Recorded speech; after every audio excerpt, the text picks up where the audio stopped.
Hola, bienvenidos a otro episodio de Off-Broadway México. Y hoy vamos a tener el análisis de Come From Away con... Un invitado especial, Charlie Ortega. Oli.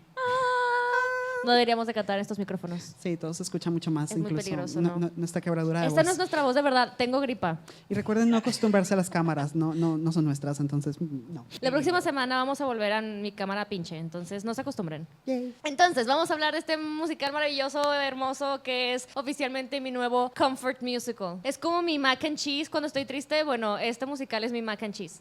Bienvenido, comparar todos los musicales con comida De hecho, hay una canción de ese musical que siempre la escucho cuando un avión va a despegar. ¿Cuál? La canción de Me in the Sky. Siempre, cada vez que voy a despegar, si voy a despegar un avión, cada vez que viajo, y viajo así cada semana, siempre para despegar, siempre escucho esa canción. Amo esa canción con Diego, todo mi ser. No hay mejor manera de iniciar un vuelo que con Jan Colela en tu oído, la verdad. Sí. Entonces, vamos a empezar a hablar de qué se trata este musical. Digo, ya lo habíamos dicho medio breve en el video pasado, pero ahorita vamos a ondear más. Entonces, hay varios personajes. Primero vamos por los grupos. Hay un grupo de personas de Gander y luego están todos los Come From Aways. Todos los Come From Aways, aparte, son 2 aviones, ¿no? Los que nos enseñan más o menos. Son 7,000 personas totales. Sí, o sea, en la vida real eran 38 aviones, pero en el musical más o menos son como, parece como que son 2. El avión que como que está más claro es el de Annette, porque pues estamos viendo la historia de ella y de su crew y de las personas que iban específicamente con ella, como el hombre egipcio y así. Entonces, ese es el avión que está como claro. Los otros es como que, bueno, otros aviones, así de que el avión de Annette y otros. Que de hecho es el reto también de los actores. Sus papeles son de que Annette y otros, Diane y otros. Entonces, Consideren en el video de Basics lo que nos decía Charlie, de literalmente de abro un guión y solamente veo de Ann, dash, Dan, dash, Ma, dash, dash, dash, 1,000,000 personajes ahí y luego diálogo, ok, y luego bajas al siguiente y otros 60 personajes y la frase, sure. It's a mess for the actor's mind porque es estar on the fly cambiando. Es mucho de lo que este musical lidia, también por lo que nos has contado, de literalmente cómo concentrarte y estar ahí en la escena y luego este es un mindset, este es otro. Y más porque este es un musical que mezcla muchas culturas. Entonces tenían que mezclar acentos, tenían que mezclar formas de hablar, voces, todo. Entonces estaba así, era un nightmare. desde que hicieron ese workshop, ¿ya estaban con los acentos? Sí, de hecho trajeron a un coach Ajá. de Newfoundland y él vino a enseñarles así de cómo hablar, así como un Newfoundlander. Órale. Entonces así porque tienen ellos sus formas de decir muchas frases. Sí. Y el coach era el que les enseñaba todos los modismos, cómo decirlos y las vocales y todo. No manches. Es que aparte, bueno, en Newfoundland la mayoría son descendencia escocesa, irlandesa, inglesa y aparte pues viven en Canadá, entonces son todos los acentos en uno. Piensen que si alguno de ustedes ha tenido una pesadilla con el acento quebecuas, entonces esto no es nada comparado a eso. Solo piensen en Escocia combinada con eso de no pueden decir agua, según muchos videos. That is such a Canadian joke. I know my audience, what can I say? Y bueno, entonces, de hecho, con los acentos es como diferencias mucho a los personajes, ¿no? O sea, porque al final tienes a Jen, que es la actriz, que es Annette la piloto, pero también es una mujer de Gander, entonces se quita el saco de piloto y se pone un chaleco y habla con otro acento, que by the way, su acento tejano es I'm in love. Mucho de lo que lidia en parte con estas transiciones de los acentos es la diversidad. Algo que siempre me sorprende de este musical es cómo te muestra, o sea, lo pueden ver en la pantalla. Tenemos una pantalla, me la pelan. ¡Wow! Es toda esta diversidad que se presenta constantemente en el musical y cómo muestra el mundo como realmente es. Porque estamos muy acostumbrados a presenciar Broadway y en particular los musicales clásicos como este evento completamente blanco en el cual si tenemos algún personaje de color es the random black girl singing the soul o de que random black guy that can split and get up again o simplemente de que el latino que es objeto sexual o la latina que es objeto sexual. Tenemos muchos de estos estereotipos bien establecidos dentro de Broadway y es muy rara la situación en las que finalmente salimos de la caja y es mágico verlo todo tan mostrado en un musical no solo diverso, sino que respeta sus culturas y sus procedencias. Bueno, y tú que estabas ahí, ¿cómo viste ese primer montaje de cómo representó todas estas culturas? Porque al final eran personas de 95 países diferentes en un pueblito. Entonces, ¿cómo fue ese reto de todas las religiones diferentes, todas las nacionalidades diferentes, etnicidades diferentes? Yo creo que lo que más le ayudó al proyecto era que estábamos en una escuela que era internacional. Entonces, muchos de ellos ellos se acercaron con compañeros que eran del mismo programa o de otros programas y buscaron gente para platicar con ellos. Y se iban a platicar con ellos, les preguntaban de su cultura, les preguntaban de cómo decían cosas, qué hacían. O sea, se aprendieron a respetar unos al otro porque también muchas veces no sabían qué cosas podían decir o no decir y qué podía tomarse mal o qué podía tomarse bien o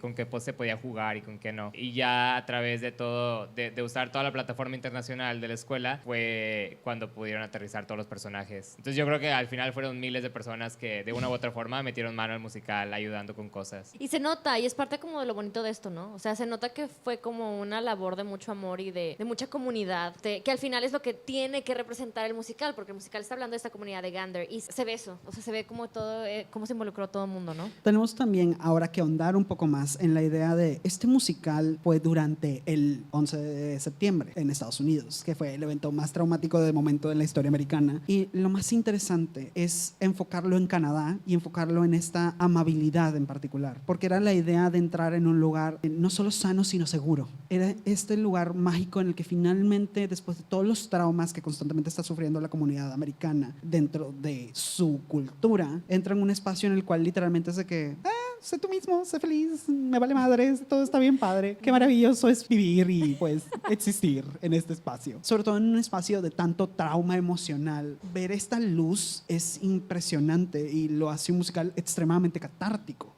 Que aparte está bien chistoso, porque por un lado es como super feel good, porque en Gander todo el mundo es de que, ay, sí, te quiero mucho y bla, bla, bla. Pero por otro lado, al final no es idealista. Porque cuando, por ejemplo, cuando el hombre egipcio tiene que le hacen el search. Antes de entrar al avión, cuando ya se van a regresar a Estados Unidos, es como un wake-up call de que, o sea, no todo es perfecto, pero hay como esta luz al final del túnel. Y se me hace muy bonito que, justamente lo que decías, de que en este suceso que fue tan fuerte para la historia americana, quisieran hacer un musical que se enfoque en las cosas buenas que salieron de sobrevivir este acto. Uno esperaría que con la cantidad de producciones que salen de Estados Unidos y que salieron un chorro de películas del 9/11, no hay otro musical del 9/11. Esto es lo único que hay y es canadiense. Está muy padre. Y ver este choque de culturas de los americanos con otros, siento que aparte es algo muy necesario, era algo muy necesario que llegara a Estados Unidos, que por eso también terminaron rompiendo el récord de musical canadiense en Broadway. Le ganaron a Drowsy y Chaperone. I still feel that. Don't come for me in this time of grief in my family. Pero bueno, Come From Away es excelente, entonces no juzgamos. Creo que era un espejo necesario, ¿no? Y había mucho debate, siempre fue un tema de debate. Siempre era un tema de debate que en Canadá, cuando estábamos presentando el musical, pues sabíamos que los canadienses estaban orgullosos y siempre iban a estar orgullosos de la historia y siempre iban a verlo como algo que, aunque fue muy trágico, también hubo muchas cosas buenas que sucedieron. Y siempre la polémica fue qué va a pasar si este musical va a Estados Unidos. Y siempre hablaban desde la escuela, y cuando lo presentamos en un estudio así en Toronto fue lo mismo. Y cuando se fue a la Yola, yo sé que estaban ellos muy nerviosos porque no sabían cómo lo iban a tomar. Había desde muchas bromas, porque todo el musical es muy, muy canadiense. Entonces hasta las tiendas, ellos... Todas las tiendas que dicen son tiendas canadienses. Y son tiendas que a lo mejor si estuvieran en Estados Unidos dirían Walmart, pero no estaban en Estados Unidos, estaban en Canadá. Y así como dice, ¿cómo se llamaba el nombre de la farmacia? Choppers. Choppers, ajá, el Choppers es canadiense. Entonces en Estados Unidos era como que a lo mejor no le van a entender a esto, o a lo mejor no le van a entender a lo otro, o a lo mejor no van a entender las bromas del café porque aquí es Tim Hortons y allá es Starbucks. Entonces había todo ese dilema de que no sabían si la gente lo iba a recibir o iba a causar como en no le entendí. Y al final la gente lo tomó bien y creo que más que lo tomaran bien, yo creo que en Nueva York lo tomaron como algo terapéutico. Claro. Bueno, algo que se me hace muy interesante es que también siento que era un espejo que era necesario para ellos, porque es muy interesante y es muy raro que se permita discutir de esta cultura americana desde una visión externa. Entonces, por ejemplo, el personaje que es afroamericano, el alcalde de Gander lo termina hospedando en su casa y le dice de que un día le dice, ve y agarra todos los asadores que encuentres y tráetelos para hacer una súper de que carne asada para todo el mundo. Ajá, el barbecue. Y llega el de que, güey, me van a disparar si ven a un negro llevándose de que un asador de una casa sin decirle a nadie, me van a disparar. Y él de que, creo que no, ándale, ve. Y ya de que va... Y le terminan dando una taza de té en todas las casas a donde va a pedir el asador. A robarse. Ajá, sin pedir permiso ni nada, literal. Lo ven robándose, obvio no, pero de que el asador, y en vez de decirle algo es de que, ay, ven por una taza taza de té y luego siguen. Entonces, al final del musical, cuando están como todos reflexionando de su experiencia, él dice, es que ¿cómo le explico a mi papá que no solo estaba bien cuando estaba allá, sino estaba mejor? Y eso, esa línea muy corta, realmente es un discurso y una crítica bien cargada para poner una audiencia gringa. Entonces, se me hizo muy interesante que tuvieran como, que hicieran estas críticas a pesar de que tuvieran el miedo de a ver cómo lo reciben. Se me hizo muy padre, muy valiente que se lanzaran a hacer esa crítica a una cultura que pues no es la de ellos, porque eran canadienses. ¿Cómo era para ti, para pues el cast? O sea, ustedes lo vieron desde el inicio y pues nosotros hablamos mucho de esta catarsis, pero, o sea, para ustedes vivirlo ahí dentro, en las primeras escenas o verlo crecer. Pues no sabíamos qué esperar porque para nosotros siempre fue el musical chiquito que estaban trabajando. No sabíamos mucho hasta que empezamos a ir leyendo poco a poco y avanzando poco a poco en el proyecto. Y cuando ya realmente sentimos como la cachetada fue cuando empezaron a traer a la gente de visita y era como, aquí está Viula y aquí está Ned y aquí está, así, personaje por personaje de los que estaban se los traían de visita y había muchos que introducían el match de que tú vas a personificar a esta persona y se iban y platicaban y entonces ahí fue cuando empezamos a tomarlo más en serio porque pues no es lo mismo cuando lees algo en papel que cuando dices aquí está la persona a la que le pasó eso. Ajá. Y tienes la oportunidad de hacer preguntas, de preguntar emociones, de que te cuente la historia, digo, porque a lo mejor ahí dijo una oración que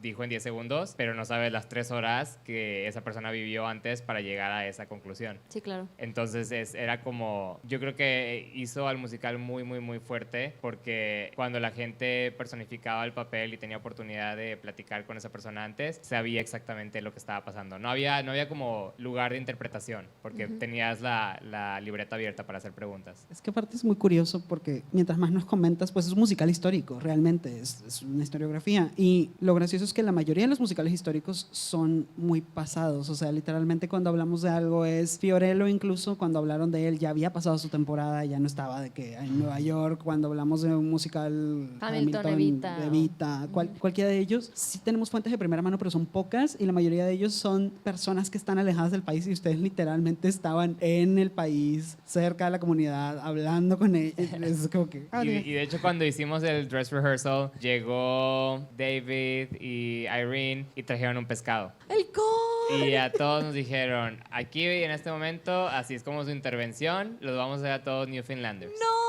Y todavía tengo ahí mi diploma, porque hay unos diplomas que venden en Gander que son diplomas de Newfoundlander. Quiero un diploma de Newfoundlander. Entonces, luego les mando una foto para que lo vean. ¿Probaste el Screech? Entonces sí, tenías que tomarte el screech, tenías que darle el beso al pescado y luego ya te daban tu certificado de que ya eras oficialmente un Newfoundlander. Entonces vinieron, hicieron eso y dijeron a todos ustedes que trabajaban en este musical, que fue como para esta ciudad, la ciudad los va a hacer ustedes Newfoundlanders. Y nos hicimos Newfoundlanders. ¡Ay, qué bonito! I'm dying. you broke her.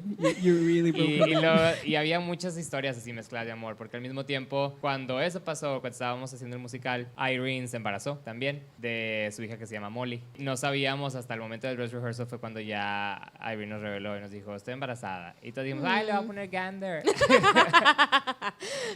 Y entonces como que se hizo mucho amor porque ellos también lo estuvieron escribiendo en el proceso del embarazo, con las escuelas, con los alumnos, con todas las personas que estaban en el musical. Entonces las bases son muy, muy, muy sólidas. Es muy padre ver porque este musical realmente analizarlo es más una labor emocional, más que una labor lógica, porque si hablamos de la parte lógica, pues sí es toda lo que acabamos de mencionar, es histórico, es lo que mencionaste en el video pasado, que es un musical canadiense, que es una nueva corriente y aparte que aprecia el teatro colegiado, es el hecho de nació como un proyecto colegiado con profesionales, gente que estaba creciendo y desarrollándose para luego volverse una producción profesional a gran escala. Es una confianza absoluta en realmente lo que se supone que haga una universidad. Y el musical ahorita, en el producto que está ahorita es muy, muy fuerte y es muy, muy sólido, pero cuando empezamos en la escuela todo era nada más en un black box theater, teníamos 12 sillas, no había absolutamente nada, estaba nada más la banda ahí tocando atrás. De hecho David tocaba, él estaba ahí tocando también porque él estaba tocando el banjo, creo que en ese ¡Qué momento. padre! Y todo estaba basado en que la gente recordara qué hizo ese día, en dónde estaba, por eso todo era negro, no había sugerencias, no había vestuarios, todos los chalecos, los sombreros, todos los props que metieron, esos no existían, todo era mímica. Lo que más me impactó a mí fue cuando construyen el avión con las sillas y cuando empiezan a hacer las diagonales y empiezan a volar y todo eso. Eso yo creo que son son los momentos que te daban escalofríos, que decías como que estamos en un avión ahora y no sé, y sabías que estabas en un avión y luego de repente se movía todo y ahora estamos en la cafetería, ya entendí. Y no necesitabas verlo porque luego todo tú lo entendías como que, ay, yo sé que en el Starbucks o en el Tim Hortons acá, ahí está eso y yo sé que eso está aquí, entonces lo hacías muy tuyo. En Broadway metieron otro tipo de cosas, no sé si por derechos o por permisos o cosas, pero el speech lo da ahora un actor, el speech del presidente, pero en ese entonces era una grabación y podías escuchar el speech original del presidente. Entonces era más como, yo más que un musical era como una experiencia, porque era como te metían a una terapia y estabas ese día que hiciste y esto fue lo que pasó mientras tú estabas. Nosotros, yo me acuerdo que ese día no había clases porque hubo un huracán. Ajá, sí, yo Hubo un también. huracán y yo me acuerdo que estaba en mi casa porque yo me acuerdo que cuando pasó el atentado yo le marqué por teléfono a mi mamá y le dije así de se están cayendo las torres, o porque en ese momento los noticieros estaban diciendo que la guerra y que no sé qué y que qué iba a pasar, y yo estaba así hablando y yo creo que estamos en guerra o no me acuerdo algo, pero me acuerdo que le hablé y luego le hablé y le dije ya se cayó la segunda torre y yo así estaba en reportero en teléfono. Pero entonces me acuerdo de todo eso y era muy interesante saber cuál fue la historia de los demás. Aparte de eso que dices de cómo se creó al principio, de que en el Black Box con las sillas, eso creo que es lo que cautiva más de este musical ahora que está en Broadway. Porque en Broadway estamos muy acostumbrados al Razzle Dazzle y a las lentejuelas y las plumas y Chicago. Pero, no shade. Pero creo que a veces es muy bueno de que go back to basics y recordar esa imaginación que el teatro nos puede dar. Y sobre todo en un musical que tiene emociones tan fuertes, enfocarse en esas emociones y que lo demás está de sobra. Creo que eso es algo muy particular. Y de lo que nosotros amamos de esta clase de musicales, y por lo menos lo que yo amo de Come From Away, es que es un musical minimalista de todos los sentidos y que su core son las emociones de los personajes. Y recordarte a ti que tienes que estar presente. Porque mucho de lo que hace el musical, en particular, es alejarse de todos los trappings típicos de Broadway y de lo que nosotros dependemos usualmente para hacer un storytelling. Lo que logra es que te enfoques plenamente en la acción del artista y de la escena para tú poder reconstruirla, imaginarla y conectar con ellos. Y lo hace más personal, sobre todo cuando llegamos al final con el cateo y recordamos que estamos regresando a la realidad. Después de pasar 1 hora y media, 2 horas en un espacio en el que todos podemos darnos permiso de sentirnos y de sufrir y de llorar y de ver una posibilidad de quién podríamos ser, regresamos a esa realidad en la que te están juzgando de alguna manera y hace una vuelta completa. Te recuerda como audiencia dónde estás. También porque siempre cuando se acababa, yo me acuerdo que se acababa el musical, cuando fui a Broadway, me acuerdo que se acabó el musical y siempre la gente volteaba y empezaba a decir, ay, ¿tú dónde estabas? O veían que el de al lado empezaba a llorar y era como que a lo mejor y esto le pasó algo, o a lo mejor tenía un familiar o algo pasó, pero todos tuvieron una conexión. Y yo creo que como fue, esto afectó a miles de personas, había demasiadas conexiones muy cercanas. Yo me acuerdo que un compañero mío que estaba en la escuela, su papá estaba en Nueva York y ese día, no me acuerdo si tenía que estar o estuvo porque estaba en las torres, pero él estaba en los pisos de abajo y se alcanzó a salir antes, luego, pero era como, o sea, las conexiones no estaban tan lejanas, como que lo piensas como que, ay, pues estábamos aquí, Sí, claro. pero a 2, 3 personas, alguien estaba ahí que por ahí llega a ti. Sí, Porque ya claro. ves cómo dicen en la vida que todos estamos conectados por 6 personas, o sea, no Ajá. más de 6 personas, entonces al final de cuentas todos estamos muy conectados a ese evento. Sí, claro. Este fue nuestro video de Come From Away. La verdad, pensamos que es un musical que no requiere mucho peso en el análisis porque tienes que sentirlo. Es uno que de verdad tienes que vivirlo para dejarte maravillar por él, más que nada. Y la verdad es mucho más padre tener a alguien que lo ve desde un principio para Y que saber. yo le dije a David, yo lo voy a traer a México, yo quiero a México. Y me dijo, Charlie, cuando se abra México, tú vas a ser el primero que lo va a preguntar si Güey. lo quieres llevar. Tipo, ya ¿Quién lo vas a dijeron, ser tú? estoy aquí, yo voy a barrer si quieres, o sea, pero Yo Porque traduzco, yo me antes vendo. Antes de que anunciaran de que iba a ir a Broadway, cuando iba a ir a La Yola apenas, yo estaba buscando hacer un musical en México y estaba buscando musicales originales y demás. Y yo le hablé a David, le dije, David, yo quiero traer Come From Away a México. Y me dijo, es que no sé porque ahorita estamos construyendo y estamos en proyectos, todavía no sabemos qué va a pasar con esto. Todavía no habían anunciado Broadway, no habían anunciado nada. Entonces no sabían. Y le dije, bueno, ¿qué otro tienes? Y fue cuando me dijo, bueno, pues está el otro que yo tengo, que es el de My Mother, Lesbian Jewish Wicked Wedding. Y nos pusimos a hablar de ese y trabajamos en ese. Y al final no se pudo hacer el proyecto, pero yo le dije, es que yo quiero Come From Away. Y me dijo, no, pero le dije, deja nada más que salga de esto y sea para bien o para mal, lo que pase, cuando se libere, tú vas a ser la primera persona que le va a preguntar si quieres llevártelo, llévatelo. Y yo, muy bien, ya Do it, dijiste. do it. ¿puedo ser Dayan, por favor? Yo puedo ser barrendero, puedo ser lo que quieran. Gracias por ver este episodio de Off-Broadway México. Gracias a Charlie por acompañarnos. Muchas gracias. Gracias por invitarme. Es un gusto tenerte aquí y aparte pues hablar contigo, de verdad. Suscríbanse, denle like y dejen comentarios. Nos vemos la próxima semana en otro episodio. Bye.